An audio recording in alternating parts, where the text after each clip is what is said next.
Então, você vai ver, a produção literária brasileira, a partir dos anos 70, 80, ela praticamente acabou. Agora eu vejo ressurgir um pouquinho dentro do meio dito olavista, entre os meus alunos. Né? É o Diogo Fontana, tem vários aí, né? Não precisa dar o nome de cada um. Então, a literatura brasileira está recomeçando. Então, é claro que o número dessas obras é muito pequeno. Então, ele não abarca nem 1/1000º dos modelos de vida possíveis no Brasil. E, no entanto, nós temos personagens reais que seriam um material incrível para a literatura. Se você pensar bem, a vida do Lula, você já tentou entender a mente do Lula, entender a alma do Lula? Eu acho que ninguém fez um esforço para isso aí, porque as pessoas o idolatram, ou fingem que idolatram, porque eu não acredito que ninguém na esquerda admira realmente este idiota, mas precisa dele porque ele é o símbolo, ele é o proletário, então ele representa simbolicamente o conjunto da esquerda. Então eles precisam do Lula, tá certo? E o outro lado despreza o Lula, né? E acha que desprezá-lo é suficiente. Fala, não, o Lula foi um acontecimento histórico, pô, ele marcou a história do Brasil. Não é isso? E é muito importante você entender a alma dele em profundidade. Ora, você vai entender como? Cientificamente, psicologicamente, não é possível. Só através da narrativa literária você pode conseguir isso. Quer dizer, você imaginar a vida do Lula ou as vidas possíveis do Lula. O que ele teria sido em tais ou quais circunstâncias. Nossa, é um personagem, o Zé Dirceu é um personagem incrível. Mas, escuta, nós não estamos trabalhando ficcionalmente nenhum personagem brasileiro há meio século.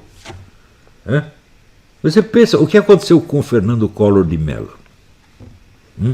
O que ele fez exatamente? Qual é a dele? Ninguém entendeu nada até hoje. Você vê só o drama de família que ele teve, né, com o irmão virando contra ele, depois a mulher também. Né? Pô, você não vai explorar isso dramaticamente? Meu Deus do céu! Né? O que falta faz nessa hora, sei lá, um dramaturgo, um Jorge Andrade, uma coisa assim. Né? Mas a verdade é o seguinte, a nossa literatura não explorou sequer Dom Pedro I. Né? Dom João VI, então, nem se fala. A concepção que tem de Dom João VI é piadística. Né? É aquele homem que vinha comendo franguinho. Né? E, no entanto, historicamente, Dom João VI é o fundador do Brasil. Ele criou o Brasil. Eu acho assim, você quer saber o resumo da vida brasileira? É assim, a mulher que fez o filme sobre Dom João VI, até esqueci o nome desgraçado.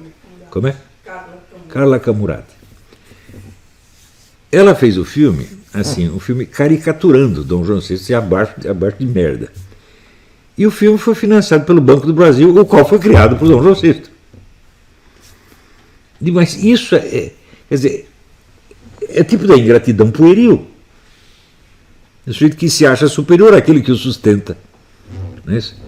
Então é a falta de maturidade e,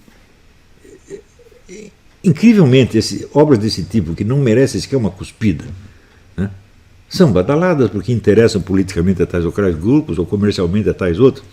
Assim não vai, gente. Se nós não temos uma alta cultura, nós não vamos ter uma política decente. Isso é ridículo. Quando começou a se formar a tal da direita brasileira, né, e eles apostaram tudo numa eleição presidencial, antes de ter criado uma militância, antes de ter uma geração de intelectuais, isso aí vai. É suicídio. Né? E nós estamos vendo como este nosso presidente sofre todo dia. Né? Ao ponto de chegar hoje o tal do Carlos Vereza, né, que na sua velhice, já decadente como ator, renovou o seu prestígio, passando para o lado da direita e falando bem do Bolsonaro. Agora diz, eu descobri que o Bolsonaro tem plano pessoal de poder e que ele fica fingindo que as pessoas o traem para ele poder destruí-los. Ele fingiu a facada, ele fingiu a traição do Sepulcro Caiado, né? Ele fingiu a traição do Dória, foi tudo. Ele fingiu que os caras o traíram só para ele poder sacanear os caras. Ó, Vereza, vai pra puta que eu pariu, rapaz, vai chupar a piroca do Fruta, pô. Seja homem, para com essa palhaçada. O que você inventou é tão pueril, tão idiota, tá certo? Mas como é possível um sujeito que é um ator, que tem uma certa fama na porcaria da cultura brasileira, falar uma coisa dessa? Invente outra coisa, não estou falando, não é que você criticou o Bolsonaro, invente outra coisa. Mas isso aí é muito pueril, é muito idiota. Tem tanta coisa que você pode falar mal dele, tem que ser logo isso. Que assim, obviamente, falso. Não tem nenhum político no Brasil que fosse, vamos dizer, tão achincalhado, tão caluniado, tão difamado desde o primeiro dia. Antes dele fazer qualquer coisa. Não há crime que não tenha sido atribuído ao Bolsonaro, todos os crimes possíveis. Ele nunca foi traído, nunca foi sacaneado, ele é que inventa tudo isso para poder sacanear as pessoas. E peraí, como é que o sujeito vai subir na vida sacaneando ele mesmo, todo mundo? Ele inventa traidores, demite os caras, acaba com a carreira dele para ele subir. Que modo de subir? Como é que alguém pode subir na vida desse jeito, porra? Hã? Quer dizer, você está criando uma horda de inimigos maior do que a horda dos seus apoiadores. Que eu saiba, as pessoas sobem na vida fazendo o contrário. Primeiro você se cerca de apoiadores, e daí você pode pegar um ou outro traidor que você vai destruir. Agora, você fazer uma horda de traidores para você destruir todos? Ô Vereza, porra, volta para a escola, vai aprender a ler. Você é ridículo. Né? Eu prestei um pouco de atenção em você por caridade. Eu não considero você nem bom ator. Você não tem nem físico para isso, não tem nem voz para isso. Né? Eu sei alguma coisa que é um bom ator. Eu convivi com o Eugênio Kuzner, meu filho. Convivi com o Eugênio Kuzner, com a Ita Lanande, com o Raul Cortez, né, com a Rosa Maria Mortinho. Eu conheci toda essa gente. Né? Alguns eu conheci bem de perto. Né?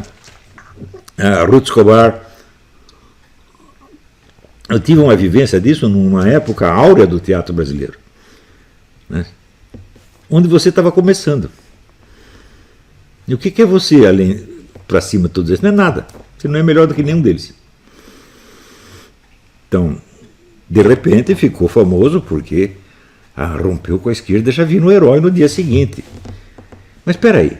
Mas a nossa direita é tão superficial, tão boba. Você não tem intelectuais de direita. Né? Só tem youtubers, né?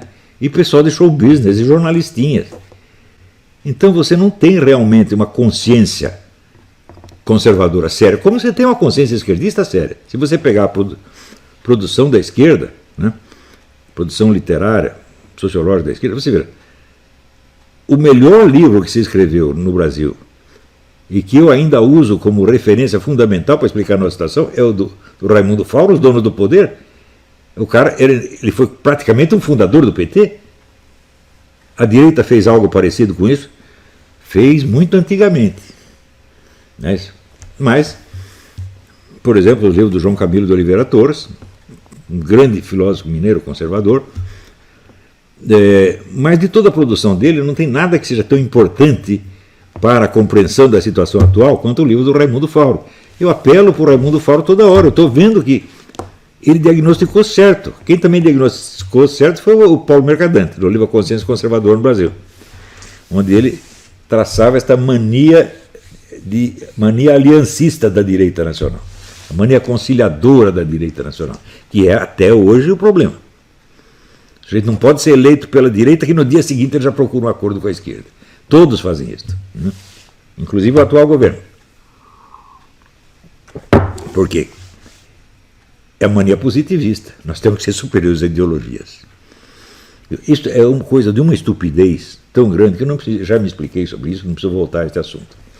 Política sem ideologia é futebol sem bola, gente. Não existe, isso é uma bobagem. É só uma pose. Isso também não chega sequer a ser uma ideologia. Né? Isso é um rótulo publicitário apenas. Não tem sentido nenhum. Quer dizer, você não tem um discurso justificador do que você está fazendo, porque isso é que é ideologia. Você só tem o plano de governo, né, traçado cientificamente, e você não argumenta nem um pouco a favor dele. Como é possível? Me mostre um governante que tenha feito isso. Mesmo que seja o mais tirânico ditador do mundo, pelo menos para os colegas dele, ele vai ter que justificar. Quando ele reúne os ministros, vai ter que justificar alguma coisa, vai ter que argumentar. Não existe nenhum político que seja tão obedecido que ele nunca precisa argumentar em favor de nada. Você imagina, assim, por exemplo, Stalin, né? Quando veio a notícia de que o Hitler tinha invadido a Rússia, ele não acreditou. Tá certo? Então, evidentemente, ele argumentava e os generais dele, não é verdade, o homem está aí. Não pode ser. Então, alguma justificativa você tem que dar. E essa justificativa o que é? É o seu discurso ideológico, pô. Quer dizer, como é, eu penso esses generais que falam de, pô, não pode ter ideologia. O que é isso, gente? Vocês são uns crianças, vocês não cresceram, né? Vocês não sabem limpar a bunda, sua mãe tem que trocar sua fralda, pô. Né? Então, a coisa está muito ruim, gente. Agora, como é que nós podemos exigir que a classe militar seja culta se os escritores não são? Se os literatos não são, se os professores acadêmicos não são. Você vê, por exemplo, o Eric Voegelin, ele todo ano relia a obra completa do Shakespeare. O Roberto Campos sabia a Divina Comédia de cor, em italiano. Esses eram os intelectuais de antigamente, porra. Hoje em dia, as pessoas leem o quê? Leem teses universitárias, publicado por amigos dele ou pelo chefe dele, que ele precisa puxar o saco. Então, assim não dá, porra. Agora, nós queremos corrigir a política brasileira antes de ter corrigido a nós mesmos, antes de ter corrigido a nossa inteligência. E se você não conserta a sua inteligência, o que você vai usar para consertar a situação? A sua burrice? A sua covardia? A sua preguiça? A inteligência é a única arma que nós temos. Força física humana, ó, é muito pouca e dura pouco. Chegou nos 40 anos, você já não é mais nada. Vê qualquer esporte, chegou 40 anos, tem que largar. Não é isso? Então, é a inteligência que é a nossa força, a única que nós temos. E você tem que dar tudo para desenvolvê-la. Não é isso? Porque se você não a exerce, ela definha. E eu lembro quando falei no Paraná, os alunos da Universidade do Paraná, que um especialista de qualquer área do conhecimento tinha que ler pelo menos 80 livros da sua área por ano. Supondo, claro, que um livro que é da área especializada do sujeito, ele lê muito rapidamente. Quanto tempo um psicólogo leva para ler um livro de psicologia? 2 dias. Se você der um livro, sei lá, de arqueologia egípcia para ele, bom, ele vai ter alguma dificuldade. Mas o livro da sua área profissional, você tem que ser capaz de ler muito rápido. E os caras ficaram chocados, acharam que eu era um tirano de querer obrigar eles a ler 80 livros. Ficaram chocadíssimos. Nunca imaginaram uma coisa dessa.